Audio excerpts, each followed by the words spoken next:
우리가 지금 사도신경에 대해서 우리가 계속 상고를 하고 있습니다. 초대교회부터 지금까지 많은 교회에서 또 많은 주의 백성들이 그런 신앙을 고백하고 그 속에서 믿음을 유지했던 그런 사도신경 우리가 상고하는 가운데 오늘은 본디오 빌라도에게 고난을 받으사 십자가에 못 박혀 죽으시고 이 부분에 이 신앙 고백이죠. 그래서 십자가의 고난,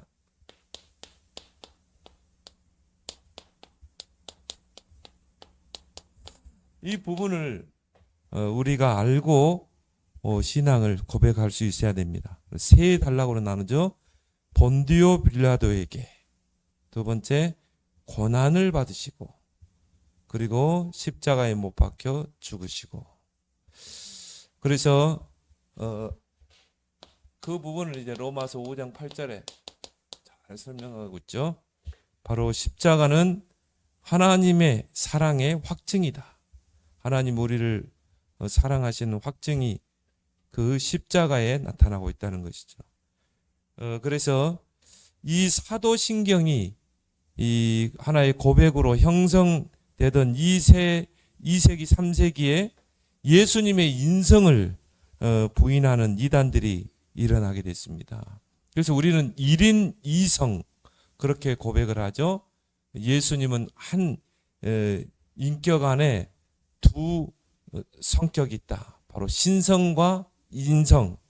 그래서 이 부분에 대한 확고한 입장을 정리한 게 칼케톤 회의죠. 그래서 그 이성은 분리될 수도 없고 하나 되어 있는, 연합되어 있는 것이다. 이렇게 한 인격 안에 바로 신성과 인성이 있다. 이거는 분리될 수도 없고요. 변할 수도 없고 연합되어 있는 것이다. 이제 이런 것들을 정리를 했는데 이 예수님의 인성을 부인하는 이단들이 막 일어나게 됐죠. 거기에 가장 이제 앞장섰던 게 바로 영지주의입니다. 영지주의 사상은 한마디로 영적인 것은 선하고 영적인 것, 정신적인 것은 선하고 육신적인 것은 악하다. 이원론적으로 보는 것입니다. 그래서 천지를 창조하신 하나님은 가장 저급한 신이다 이렇게 봤어요. 왜? 하나님은 영이잖아요. 하나님은 영이시는 그랬잖아요. 그러면 뭡니까? 선하신 분인데 어떻게 이 악한 세상을 창조할 수 있냐는 거죠. 그런 신은 이 저급한 신이다 이렇게 봤어요. 그리고 어떻게 하나님이 사람의 몸을 입고 육신의 몸을 입고 땅에 올 수 있느냐? 그런 분이라면 구원자가 될 수 없다는 것입니다. 이원론적으로 볼 때. 그래서 이제 그거를 예수님은 하나님이신데 인간의 몸을 그리스도화 된 것뿐이다. 이렇게 완전한 인간이 아니고 그냥 그리스도화, 이 땅에 그리스도화 된 거지 인간의 몸을 입고 오시지 않았다. 그게 이제 가연설이라고 그러죠. 초대교회의 대표적인 이단이고 또 요한 1서에 보면 또 바울이 가장 많이 싸웠던 이단 중에 이단이 바로 영지주의입니다. 그래서 이 예수 그리스도의 이 고난과 이 십자가의 죽음의 그 사건이 실제 역사적인 사건인 것을 강조하기 위해서 이제 사도신경의 이 부분을 이제 삽입한 것입니다. 본디오 빌라도에게 고난을 받으사 십자가에 못 박혀 죽으시고. 그래서 이 신앙 고백이 나오게 된 것은 이거는 역사적인 사건이라는 거죠. 예수님의 십자가 사건은 역사적인 사건이다. 그래서 본디오 빌라도에게 고난을 받으사. 본디오 빌라도가 막 예수님을 고난을 준 게 아니라 본디오 빌라도 총독 때 예수님이 고난받고 십자가에 죽으셨다는 것이죠. 그래서 역사적인 그런 사실을 이제 신앙 고백 속에 집어넣은 것입니다. 본디오 빌라도.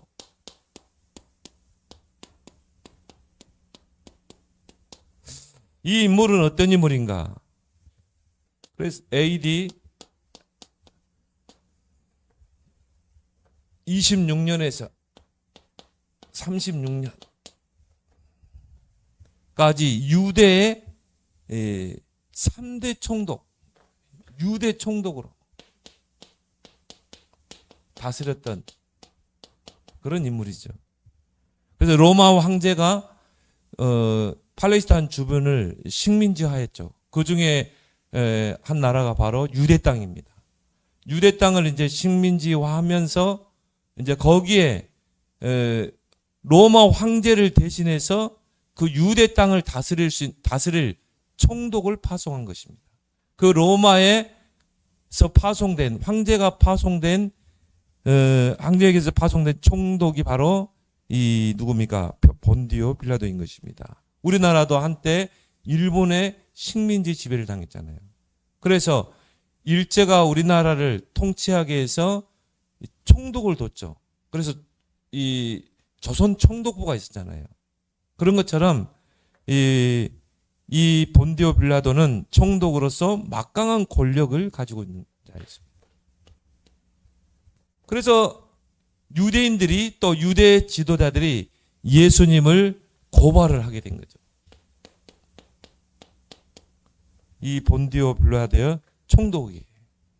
그래서 이 유대 지도자들, 특히 사내들인 공회원, 지금 말하면 뭐 국회의원이라고 그러겠죠. 이 사람들은 재판할 수 있는 권한을 했지만 최종 판결은 누가 하냐면은 본디오 빌라도가 하는 것입니다. 총독이. 그래서 이제 몇 가지를 가지고 예수를 고발을 해서 사형을 시키려고 한 것이죠. 그 중에 하나가 뭡니까? 유대인들에게는 신성 모독을 했다. 그래서 유대인들을 부추겨서 저 예수를 우리가 어떻게 해서라도 사형을 시켜야 된다. 왜? 신성을 모독했다는 것이죠. 그리고 이제 그 로마의 총독 본디오 빌라도에게는 저 예수가 자신을 자칭 왕이라고 칭했다. 이제 이걸 가지고 이제 이 고발을 한 것입니다. 그래서 누가복음 23장에 그 고발 내용이 나오죠. 이 절에 보니까 이 사람이 우리 백성을 미혹하고 가이사에게 세금 바치는 것을 금하며 자칭 왕 그리스도라 하더이다. 자, 로마에게 세금을 바치는 것을 금했고 그리고 자신을 자칭 왕이라고 이야기했다는 것이죠. 근데 예수님은 제자들에게 세금을 로마에 내지 마라 안 했거든요. 예수님은 분명히 했어요. 하나님에게 세금을 내고 그다음 가이사에게는 가이사에게 내라고 분명히 이야기했는데 이제 이 부분을 가지고 고발 내용을 가지고 예수님을 고발하게 된 겁니다. 그 중에 하나가 뭡니까? 왕이라 했다. 근데 당시에 이 왕은 누굽니까? 로마의 황제거든요. 유대는 그 로마 황제 가이사의 속국이었잖아요. 식민 지배를 당했거든요. 그래서 이걸 내용을 가지고 이제 예수를 처형을 하려고 했던 것이죠. 그런데요, 이 본디오 빌라도가 들어보니까 죄를 찾지 못한 거예요.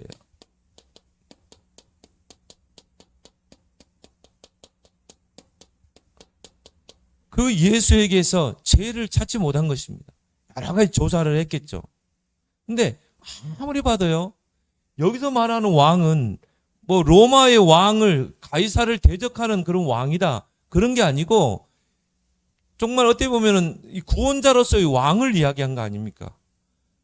그러니까 본디오 빌라도가 그 예수에게서 죄를 찾지 못했다. 누가복음 23장 4절에도 보니까 내가 보니 이 사람에게 죄가 없도다. 총독은 그 유대 지도자들 앞에서 이 예수는 아무리 봐도 죄가 없다. 그리고 14절 15절에도 보니까 너희가 고발하는 일에 대하여 이 사람에게서 죄를 찾지 못하였고 그가 행한 일에는 죽일 일이 없느니라.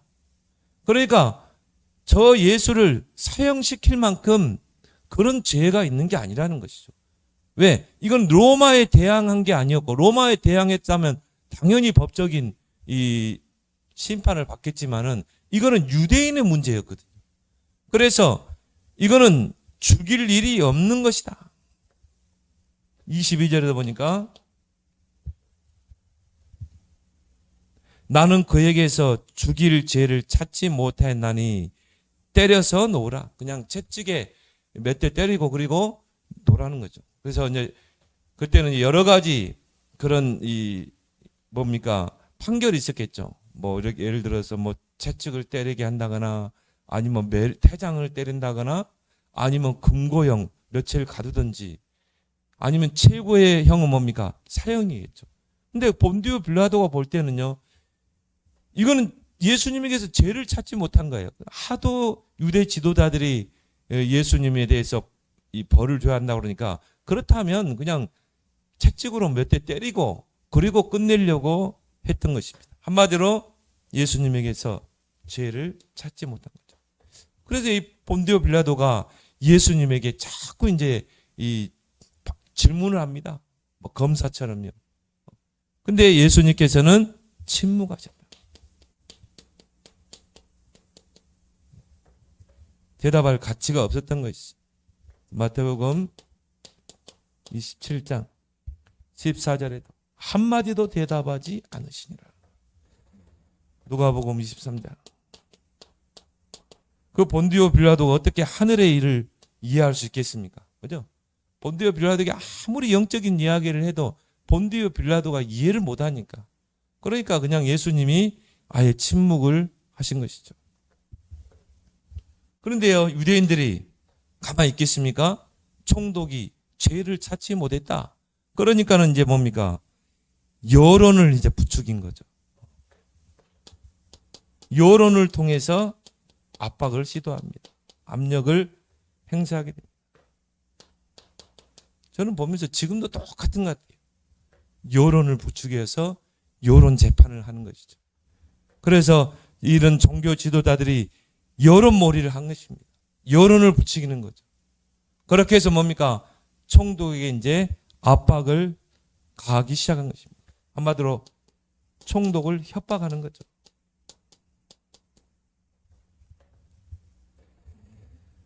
뭘 가지고요? 이 왕이라는 것. 우리가 섬기는 왕은 가이사밖에 없다는 것이죠. 우리는 로마의 속국이고 또 로마로부터 하여금 혜택을 받는 우리 민족이다. 그래서 우리는 늘 가이사 황제에게 고마움을 느끼고 있고 우리가 섬기는 왕은 딱 한 분, 가이사, 로마의 황제밖에 없다. 그런데 이 예수라는 인물이 자신을 왕이라고 했지 않냐. 근데 거기에 대해서 당신이 판결을 그렇게 미온적으로 한다면은 우리는 그걸 정식적으로 가이사 앞에 상고하게 대리 나오는 것입니다. 그러면 총독이 압박을 받겠습니까? 안 받겠습니까? 받겠죠. 그리고 전 여론들이 다 그렇게 예수를 처형해야 한다고 유대인들이 막 들고 일어나고 한마디로 여론몰이 그리고 여론으로 압박을 하는 거죠. 그리고 백성을 소동하게 하였다. 이 예수가 무리들을 끌고 다니면서 소동을 일으켰다. 그러면 이제 이걸 가지고 항소를 할 수 있겠죠. 항고를. 이 예수가 무리들을 끌어서 새를 키워서 로마에 반역할 거다. 쿠데타를 일으킬 것이다. 그래서 이 부분은 로마에 대한 반역죄다. 당신이 거기에서 묵과한다면은 우리는 직접 로마의 황제에게 이거를 항소하겠다. 압박을 받겠어요? 안 받겠어요? 받게 되겠죠. 죄를 아무리 봐도 못 찾았는데 그런 여론몰이를 하게 되면 총독도 이 압박을 받게 되는 것입니다. 그래서 마태복음 27장에 24절에 이제 빌라도가 이제 이 고민을 하게 된 것입니다. 만약 밀란이 일어날 것을 우려하여 총독이 계속 그걸 고집하게 되면 지금 여론은 막 들끓잖아요. 저 예수를 십자가에 처형해야 된다고. 최고형의 최고의 형으로 그때 당시에 최고형이 십자가형이죠. 그래서 예수를 죽여야 된다고 여론이 막 들끓으니까 결국은 이 유대 땅에 밀란이 일어날 것을 우려하여서 예수를 넘겨줘 버린 것입니다. 넘겨주면서 이 빌라도가 대야를 가져오게 해서 거기서 손을 씻어버리지. 나는 이 일에서 책임을 지지 않겠다.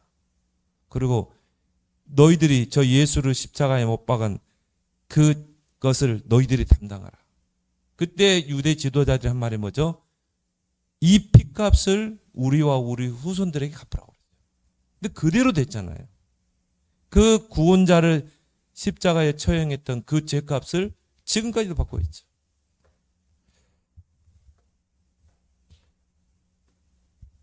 근데 우리가 여기서 이 유대인들이 예수를 십자가에 못 박아라, 십자가에 못 박아라 막 외쳤거든요. 막 발악을 하면서. 근데 왜 십자가에 못 박으라 했냐면은 그때 당시에 최고의 형이 뭐냐면은 십자가 처형이었어요. 그래서 이 십자가 처형은 인간이 고안한 그 당시에 처형 방법 중에서 가장 잔인한 처형법입니다. 그래서 많은 사람 앞에서 공개 처형을 하거든요. 많은 사람이 보는 앞에서. 만약 로마에 대항을 한다면 이렇게 처형을 할 것이다. 공개 처형을 하는 것입니다. 그래서 어떻게 합니까? 먼저 매질을 하죠. 채찍으로 때립니다. 그래서 뭐 탈진을 시켜놓고 그러고 나서 이제 자신이 못 박아야 될 그 십자가를 지고 그 처형 장소까지 가는 것입니다. 그리고 이제 주변의 무리들이 그 십자가를 지고 가는 그 죄인에게 침을 뱉고 이제 막 조롱을 해드는 거죠. 그리고 나서 처형 장소까지 십자가를 지고 가서 이제 거기에 매달리는 것입니다. 6시간 동안 완전히 탈진 상태로 만드는 것입니다. 그래서 뭡니까? 그냥 자연사하도록. 그 십자가에 못 박혀 그대로 죽도록. 그렇게 나중에 이 죽음을 확인하는 게 뭡니까? 이 무릎 다리뼈를 꺾는 것이죠. 그래서 예수님과 함께 좌우편에 못 박았던 그 강도들은 그 다리뼈를 꺾었지만은 죽었는지 안 죽었는지 확인한 거죠. 예수님은 이미 죽었기 때문에 그걸 할 필요가 없었던 것이죠. 예수님은 또 옆구리에 창까지 찔렀잖아요. 그게 바로 십자가의 처형입니다. 유대인들이요, 빌라도에게 십자가의 처형하라고 막 외친 것입니다. 한마디로 이 사단이 이 역사를 한 것이죠. 근데 거기 보니까요, 총독이 끝까지 예수를 풀어주려고 합니다. 근데 유대인에게는 유월절 절기의 관례가 하나 있어요. 그 관례가 뭐냐면은 마태복음 17장에 보니까 15절에 23절에 유월절 명절이 되면 죄인 한 명을 풀어주는, 지금으로 말하면 뭡니까? 특별 사면하는 그런 관례가 있습니다. 이제 명절이 우리나라 말하면 뭐 광복절 특사 그러잖아요. 광복절 때 뭐 정치인도 풀어주기도 하고 경제사범도 풀어주기도 하죠. 6월절 이스라엘의 대명절인 6월절 명절 때 죄인 한 명을 사면해 주는 그런 관례가 있어요. 그래서 이제 총독이 이야기합니다. 어떻게 해서라도 예수를 풀어주려고, 자, 너희들 6월절 명절 때는 죄인 한 명을 풀어주는 그런 관례가 있는데 이 예수와 또 살인죄를 저지른 한 사람이 예수님과 같이 재판을 받았어요. 그 인물이 바라바입니다. 그 사람은 사람을 많이 죽여가지고 이제 십자가 처형을 선고받은 사람이에요. 둘 중에 누구를 풀어주기를 원하느냐? 유대인들이 어떻게 뭐라고 그랬겠어요? 그 살인자, 사람을 죽인 그 극악한 살인자를 풀어주라는 거죠. 예수는 십자가에 완전히 못 박게 하고 그렇게 외치게 된 거죠. 그렇게 해서 예수님이 십자가에 고난을 당하셨지만은 그 십자가는 바로 구원을 이루는 그런 큰 사건인 줄 믿습니다. 그렇다면 우리가 그리스도의 고난, 본디오 빌라도에게 고난을 받으사 그랬거든요. 자, 그리스도의 고난을 우리가 좀 살펴볼게요. 자, 그리스도의 고난이 우리와 나와 어떤 관계에 있는가를 좀 볼 필요가 있습니다. 자, 예수님 그 생애 자체가 고난이었어요. 자, 예수님이 하나님이셨죠. 하나님이 보좌를 내려놓고 정말 이 땅에 오신 그 자체가 바로 고난의 시작인 것입니다. 그래서 자, 사람의 몸을 입고 오신 그 자체가 바로 고난의 시작이었다. 또 예수님이 이 베들레헴 땅에 태어나시고 헤롯이 이제 그때부터 뭡니까? 그 당시에 태어난 모든 아이들을, 남자아이들을 다 죽이라고 그랬잖아요. 산파를 시켜서. 그래서 어떻게 합니까? 밤에 이제 몰래 애굽으로 피신하게 되죠. 막 태어난 그 아기를 이제 안고 이 요셉과 마리아가 이제 애굽으로 피신하게 된 것입니다. 그리고 뭡니까? 예수님은 자라면서 죄인들과 함께 성장하셨고 또 가난과 노동, 이런 가난을 몸소 체험하시고 노동, 이런 수고와 고통도 예수님은 다 담당하셨다. 그래서 예수님의 그 어릴 때 성장기에 대해서는 성경에 감추고 있습니다. 근데 이 부분 마태복음 13장 55절에 예수님이 어느 배경에서 자랐는가를 딱 한 구절에 나와 있어요. 목수의 아들이었다. 그럼 요셉이 뭡니까? 목수였다는 거죠. 그때 당시의 목수는 가난한 사람의 직업입니다. 그러면 예수님은 정말 가난과 그런 모든 노동의 고통도 다 담당하셨다. 또 예수님은요, 또 공생애 때 많은 사람에게 배척을 당하셨고 또 조롱을 당하셨고 그리고 또 제자들의 배신, 이런 배신도 겪으셨고 또 뭡니까? 채찍에 맞기도 하시고 그리고 조롱도 받으시고 가장 큰 고난이 뭡니까?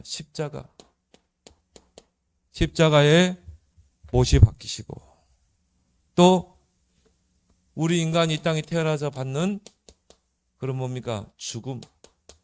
죽음도 경험하셨고 그리고 베드로전서 3장 19절에 보니까 영으로 가서 옥에 있는 영들에게 선포하시니라. 뭡니까? 음부, 지옥. 한 인간이 죄로 말미암아 가장 큰 고통이 뭡니까? 사망과 지옥이죠. 그 지옥은 뭡니까? 영원한 고통 아닙니까? 근데 예수님이 거기까지 내려가셨어요. 예수님이 십자가에 죽으시고 3일 만에 부활했잖아요. 그 3일 동안 그 죽으시고 지옥에 가셔서 지옥에 있는 영들에게 그리스도의 승리를 선포하시고 3일 만에 부활하신 것입니다. 한 인생이 이 땅에 태어나서 죽어서 지옥까지 가는 이 모든 고난, 예수님은 다 겪으셨다 이 말이에요. 그래서 뭡니까? 우리 인간의 모든 고난과 고통을 다 알고 계십니다. 다 알고 계시긴다면 이해도 하실 수 있어요. 그리고 주님은 그 고난도 축복으로 바꿀 수 있는 줄 믿습니다. 왜? 예수님이 다 체험하셨기 때문에. 그래서 성부 하나님께 진노와 저주를 받으셨죠. 자, 우리가 죄로 말미암아 하나님을 떠났잖아요. 그리고 우리가 누구를 선택했습니까? 사단을 선택했잖아요. 아담 이후로 모든 사람들은 다 마귀가 압이잖아요. 그리고 하나님을 떠나버렸기 때문에 하나님과 원수의 관계가 됐죠. 모든 죄인들은 다 하나님의 진노 아래 있는 것입니다. 모든 인간들은 다 저주 아래 있는 것입니다. 그러면 그 하나님의 진노, 저주 아래 다 죽어서 지옥 가야 되는데 그 예수님께서 그 하나님의 진노와 저주를 다 담당하신 것입니다. 우리를 대신해서. 우리 집사람이 그런 이야기 하더라고요. 이 딸들이요, 막 다섯 딸들이 막 싸우고 그러면은 우리 장인 어르신이 막 다 밖에 나가 옷 다 벗기고 팬티만 입히고 다 밖에 나가가지고는 매를 이렇게 들면은 우리 큰언니가 아버지 제가 다 담당할게요. 동생들은 불쌍하니까 제가 잘못이에요. 그래가지고는 큰언니가 다 맞았대요. 그냥 동생들이 맞아야 될 매를 다 맞았대. 그래서 감사하고 잘해야 돼. 자, 그런 것처럼 우리가 그 하나님의 진노와 저주를 받아야 되는데 예수님께서 맏아들로서 우리의 모든 진노와 저주를 다 받으신 줄 믿습니다. 그래서 이사야 53장에 보니까 이사야 53장 5절에 징계를 받음으로 우리가 평화를 누리고 우리가 받아야 될 그 징계를 예수님이 다 받으신 것입니다. 그러므로 우리가 이제 하나님과 화평을 누리고 평화를 누리게 된 줄 믿습니다. 그래서 예수님이 정말 너무 고통스러우니까요. 마태복음 27장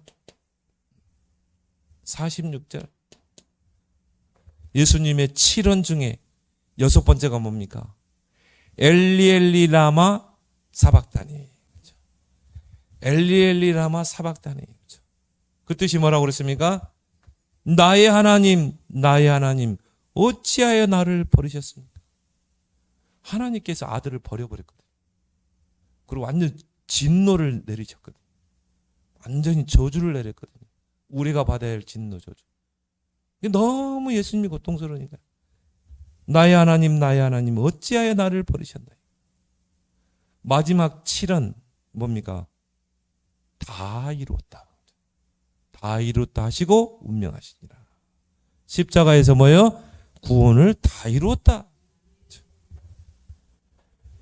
그러니까 우리가 받는 이 모든 고통을 예수님은 이 땅에 사시면서 33년 반 동안 다 받으신 것입니다. 그런 고난을 우리가 이해를 해야 됩니다. 그래서 모든 고난을 다 예수님은 이해하시고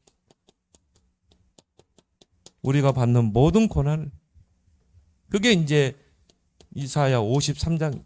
예수님이 오시기 전 700년 전에 이사야를 통해서 그거를 구체적으로 우리를 위해서 고난받는 그 어린 양에 대해서 이야기하고 계시죠. 거기 보면 2절 3절에 보니까 그는 멸시를 받으셨고 또 그는 버림을 받으셨고 많은 사람에게 또 강고를 아는 자라 인간이 이 땅에서 받는 모든 고통을 다 담당하신 것입니다. 경험하신 거예요. 또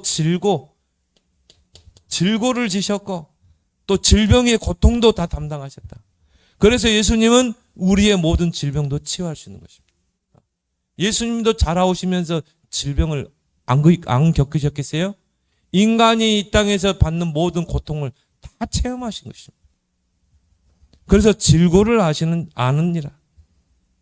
질고를 겪었기 때문에. 그래서 이 세상 누구와도 비교할 수 없는 그런 고난의 삶을 사셨다. 그리고 또 뭡니까? 일찍 죽으셨잖아요. 33년 인생을 살고. 그래서 예수님이 이해할 수 없는 고난은 아무것도 없다. 저와 여러분의 그 모든 고난, 경제적인 고난, 가난의 고난, 가정의 고난, 남편, 자녀에게 받는 고난 다 이해할 수 있는 것입니다. 그렇죠? 그리고 주님은 도우실 수 있는 것입니다. 그래서 6절에 그가 십자가에 찔리시고 그가 상하시고 그는 징계를 받았고 채찍에 맞으시고, 여러분이 상상할 수 없는 채찍입니다. 그때 당시 유대인들이 로마에서 채찍을 휘두를 때 채찍으로 때리는 형이 있거든요. 그 채찍, 가죽 채찍에다가 쇠구슬을 박습니다. 그리고 채찍의 끝에는 양뼈, 날카로운 양뼈를 이렇게 달았어요. 그러면 이게 채찍으로 탁 내려치면 이 양뼈가 갈고리처럼 살을 파고듭니다. 그러고 나서 빼면 어떻게 되어 있습니까? 그냥 뭐 상처 자국이 쫙 나는 거죠. 몸이 쫙 갈라지고 피가 막 쏟는 것이. 예수님이 그렇게 채찍이 맞았다는 거예요. 그렇게 채찍을 맞고 그 다음에 예수님이 십자가를 지고 자신이 못 박게 될 십자가를 지고 골고다 언덕을 올라가셨잖아요. 채찍에도 맞으시고 징계도 받았고, 주님은 그 고난을 다 고통을 담당하셨기 때문에 우리의 고통을 다 알고 있는 것입니다. 그래서 고통을 통해서 예수님이 그 고난을 통해 하나님의 진노를 만족시키셨다. 하나님이요 막 우리가 하나님 배신하고 정말 사단을 선택하고 하나님을 등져버렸잖아요. 그 모든 진노를 예수님 다 받으신 것입니다. 하나님의 진노를 만족시켰다. 그래서 하나님의 진노를 한마디로 달래셨다. 우리 아까 큰 언니가 아빠의 그 진노를 다 달랜 것처럼 예수님이 달래신 것이다. 왜? 본인이 다 담당해 버렸기 때문에. 그래서 6절에 우리 무리의 죄악을 그에게 담당시켰다. 주님이 다 짊어진 것입니다. 이 인류의 모든 죄를 주님이 다 담당하신 줄 믿습니다. 그래서 하나님의 두 가지 속성이 뭡니까? 사랑과 공의죠. 하나님은 어떤 분이에요? 사랑의 하나님. 두 번째는 뭡니까? 공의의 하나님. 공의대로. 그래서 하나님이 하나님 앞에 선을 행하고 정말 하나님 뜻대로 살면 축복하시고, 그렇지만 하나님의 죄를 범하면 하나님이 그거를 반드시 심판하시는 분. 공의대로 심판하시는 분. 이게 하나님의 두 가지 속성이죠. 그런데요, 인간이 선악과를 따먹고 사단에게 속아서 결국 하나님을 등져버렸잖아요. 그러면 하나님의 공의는 실현돼야 되겠죠. 그렇죠? 그래서 죄의 싹은 사망인 것입니다. 그 하나님의 모든 사랑과 공의를 만족해 하신 것이다. 그래서 우리가 이 고난의 의미를 잘 알아야 됩니다. 예수님의 그 고난의 의미.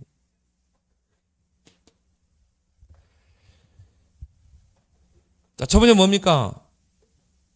예수님은 누구보다도 우리의 고난을 잘 알고 계신다. 믿습니까? 그래서 이사야 53장 3절에 질고를 많이 겪으셨기 때문에 질고를 아신다. 우리 하나님의 자녀의 모든 고난을, 고통을 다 알고 계신다. 그리고 공감하신다. 예수님은 우리의 고난을 공감하신다. 그렇죠? 한 번 아파본 사람은요, 똑같이 그래 아픈 사람들을 이해할 수 있죠. 그렇죠? 예를 들어서 이혼의 아픔이 있는 사람은 어떻게 합니까?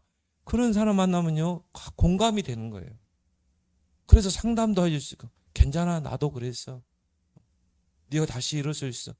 또 그런 아픔에 상처가 있는 사람은 그런 똑같은 아픔이 있는 사람을 공감해 줄 수 있는 거죠. 예수님은 그런 이 세상에서의 고통과 고난을 다 받으셨기 때문에 우리가 당하는 모든 고난을 다 아시고 이해하시고 공감해 주시는 것입니다.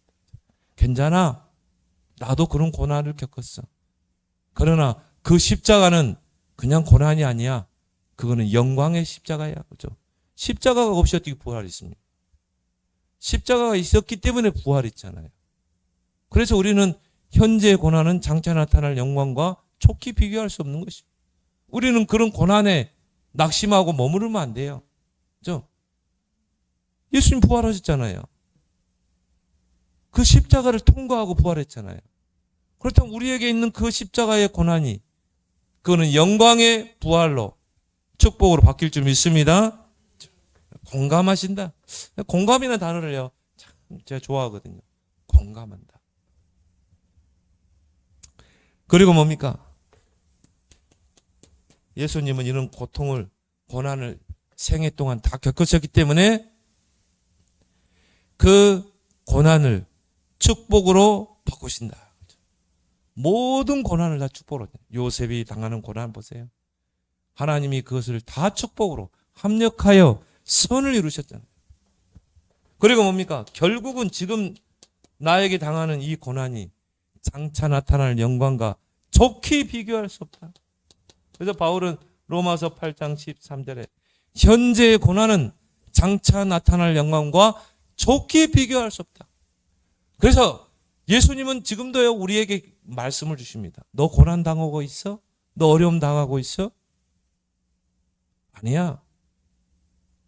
나중에 네가 그걸 가지고 주님을 바라보고 기도하면 그것을 축복으로 바꿀 거야.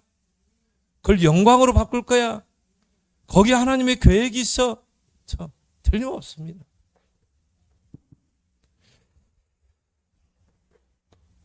베드로전서 4장 12절에 보니까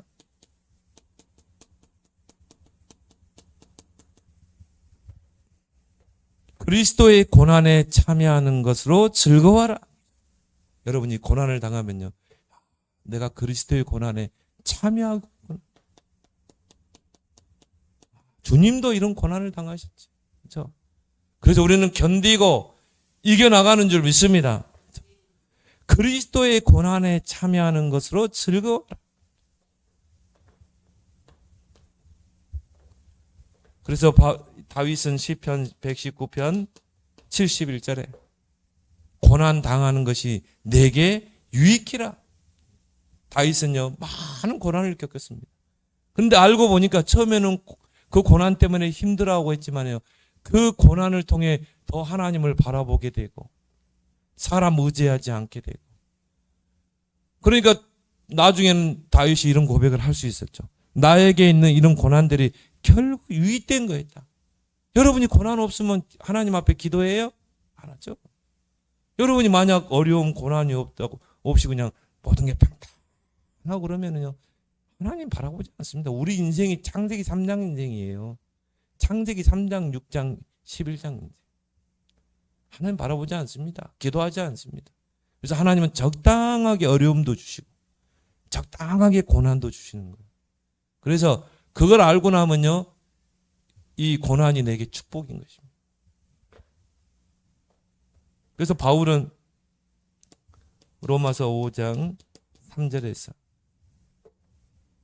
4절에 내가 환난 중에서도 즐거워하나니 환난은 인내를, 인내는 연단을, 연단은 소망을 이루는 것이다.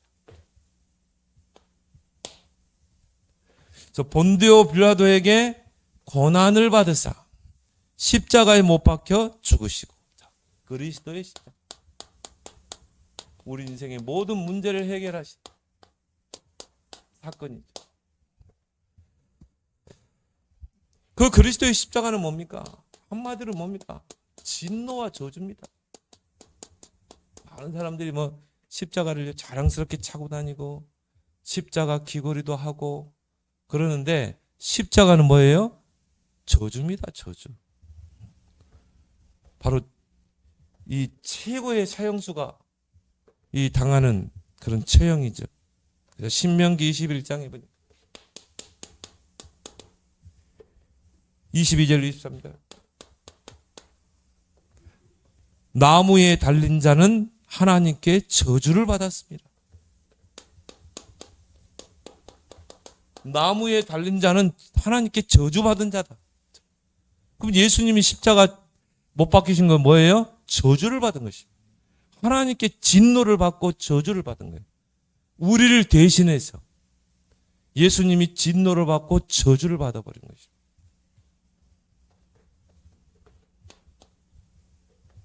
갈라디아 3장 13절. 우리를 위하여 저주를 받은 거다. 그리스도께서 우리를 위하여 저주를 받은 바 되사. 우리를 위하여 저주를 받다. 그래야 우리를 저주에서 건져내실 수 있잖아요. 베드로전서 2장 24절에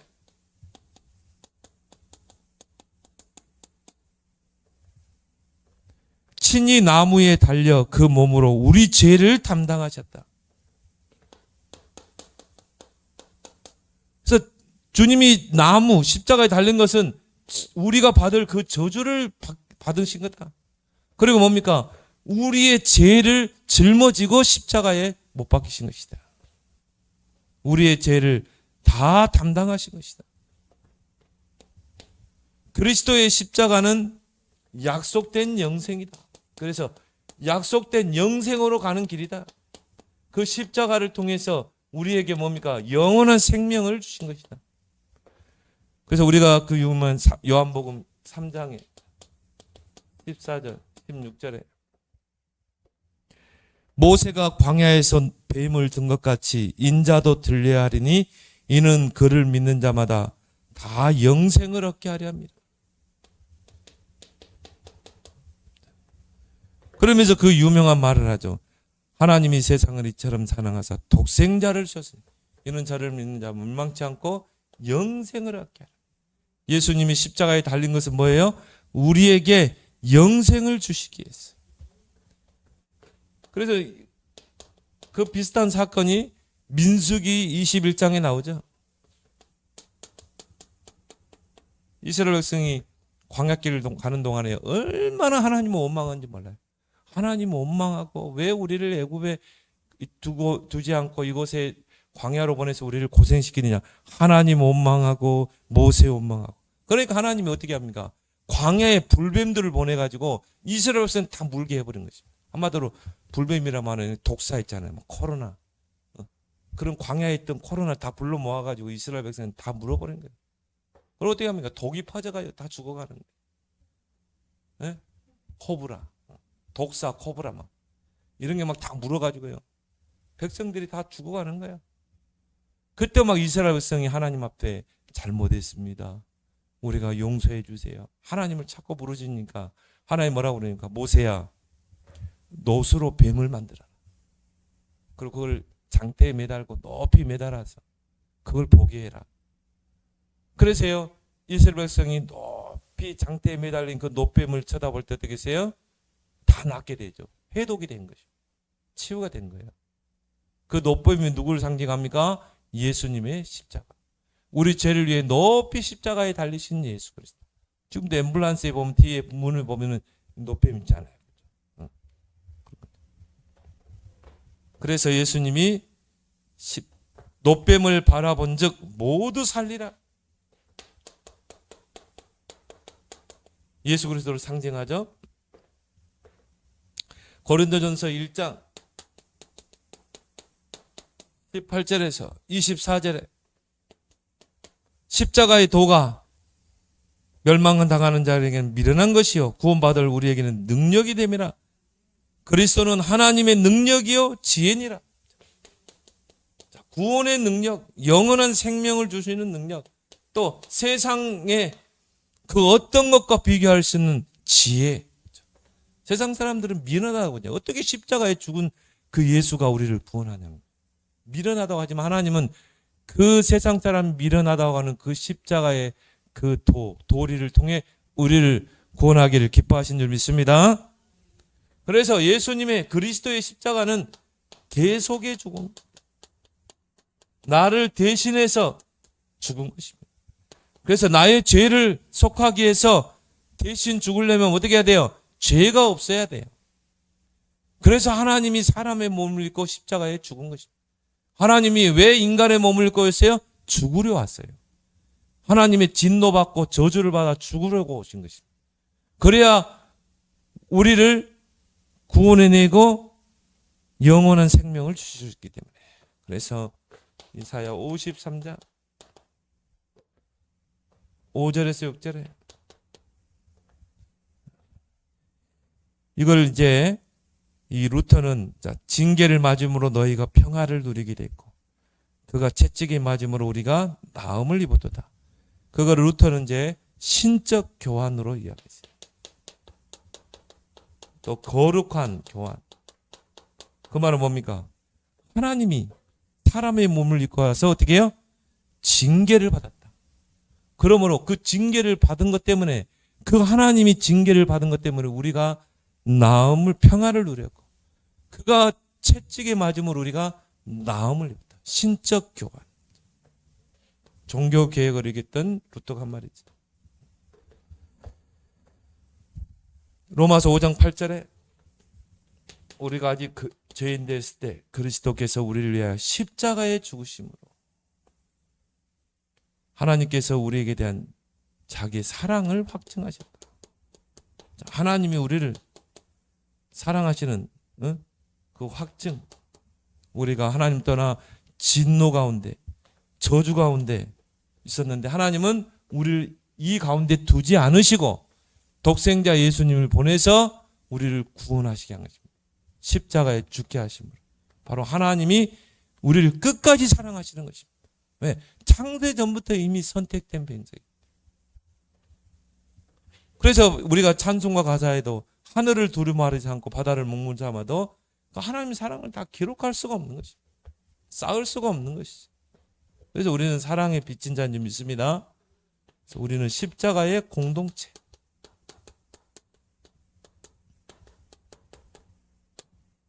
이 말은 뭡니까? 자, 예수님만 십자가에 못 박히신 게 아니라는 거죠. 우리도 실제로 십자가에 못 박힌 것이다.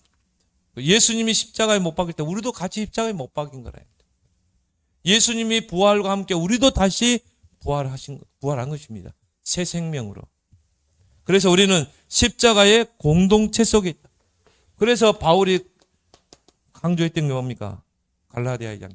내가 그리스도와 함께 십자가에 못 박혀 죽었다. 주님이 나의 죄를 위해 십자가에 죽으셨지만 나도 또한 그리스도를 위하여 십자가에 죽은 것이다. 이제 내 안에 내가 산 것이 아니다. 그리고 뭡니까? 로마서 6장 5절 6절.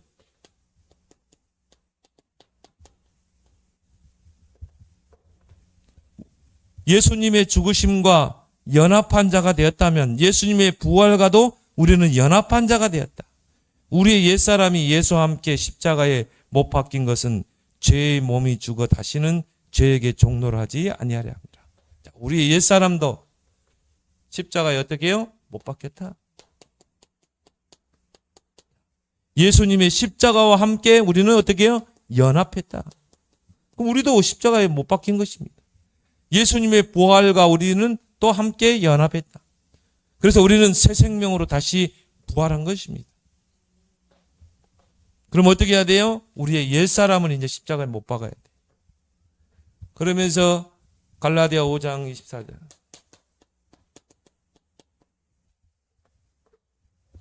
그리스도 예수의 사람은 육체와 함께 그 정욕과 탐심을 십자가에 못 박았다. 자, 정욕,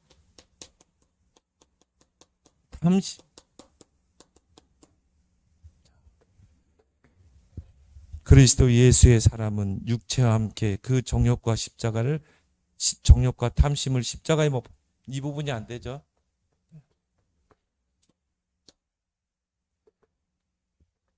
우리 구원받은 백성입니다. 한 번 구원, 영원한 구원인데. 이제 여기 이제 좁잖아요. 그래서 우리는 날마다 십자가 앞에서 나 자신을 못 받고 우리는 성령 인도받는 우리 삶이 되어야 될 줄 믿습니다.